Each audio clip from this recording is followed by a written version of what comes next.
ಕಾರ್ಯಕರ್ತರು ಪಾರ್ಟಿಗೆ ಬಂದಿದ್ದೀವಿ ಅಂದ್ರೆ ವಿಜಯೇಂದ್ರ ಅವರಿಂದ ಆ ಜಾರಕಿಹೊಳಿ ಯತ್ನಾಳ ಫಸ್ಟ್ ಪಾರ್ಟಿ ದುಚ್ಚಾಟನೆ ಮಾಡಿ ಕಾಂಗ್ರೆಸ್ ಅವ್ರ ಹತ್ರ ನಾವು ಮುಖ ತೋರ್ಸಕ್ಕಾಗಲ್ಲ.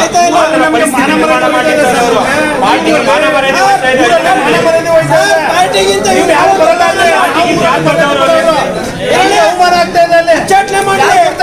ಪಕ್ಷ ವಿರುದ್ಧ ಯಾರು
ಇಪ್ಪತ್ತೈದು ವರ್ಷದಿಂದ ಪಕ್ಷ ಅವನು ಊದಚ್ಚಿ ಕಾಂಗ್ರೆಸ್ ಏಜೆಂಟ್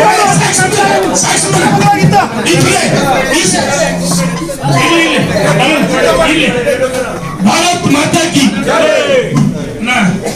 ನಿಮಗೆ ಸ್ಪಂದನೆ ಮಾಡಲು ಮಾಜಿ ಸಚಿವರುಗಳು ಹಾಲಿ ಮುಂದೆ ಮತ್ತೆ ಸಚಿವರಾಗಬೇಕು ಮತ್ತೆ ಮುಂದೆ ಶಾಸಕರು ಅಂತವ್ರು ಇಲ್ಲೆಲ್ಲ ಬಂದರೆ ಇನ್ನು ನಮ್ಮ ಜೊತೆಗೆ 100 ಜನ ಮುಖಂಡರು ದಯಮಾಡಿ ಕಾರ್ಯಕರ್ತರಲ್ಲಿ ಆತ್ಮವಿಶ್ವಾಸ ಮೂಡಿಸಲು ನಾವು ಬಂದಿದ್ದೀವಿ. ನಮ್ಮ ಉದ್ದೇಶ ಏನು? ರಾಜ್ಯ ಭಾರತೀಯ ಜನತಾ ಪಾರ್ಟಿ ಅಧಿಕಾರ ಬರ್ಬೇಕು ತಾನೆ. ಅಧಿಕಾರಕ್ಕೆ ಬರ್ಬೇಕಂದ್ರೆ ನಮ್ಮ ಕಾರ್ಯಕರ್ತರು ಯಾರೋ ದುಡ್ತಾರಲ್ಲ, ಸ್ಥಳೀಯ ಸಂಸ್ಥೆ, ಜಿಲ್ಲಾ ಪಂಚಾಯತಿ, ತಾಲೂಕ್ ಪಂಚಾಯತಿ, ಗ್ರಾಮ ಪಂಚಾಯತಿ, ನಗರಸಭೆ, ಪುರಸಭೆ, ಮಹಾನಗರ ಪಾಲಿಕೆ, ಪಟ್ಟಣ ಪಂಚಾಯತಿಯಲ್ಲಿ ನಮ್ಮ ಪರವಾಗಿ ದುಡಿದಂತ ಕಾರ್ಯಕರ್ತರಿಗೆ ಮತ್ತೆ ಅಧಿಕಾರ ಸಿಗಬೇಕು. ಅದಕ್ಕೆ ನಾವೆಲ್ಲ ಒಟ್ಟಾಗಿ ರಾಜ್ಯದ ಅಧ್ಯಕ್ಷ ವಿಜಯೇಂದ್ರ ಅವರೇ, ನರೇಂದ್ರ ಮೋದಿ ಅಂತ ಸದೃಢ ನಾಯಕತ್ವದ, ಯಡಿಯೂರಪ್ಪ ಬಂಡ ನಾಯಕರಿದ್ದಾರೆ.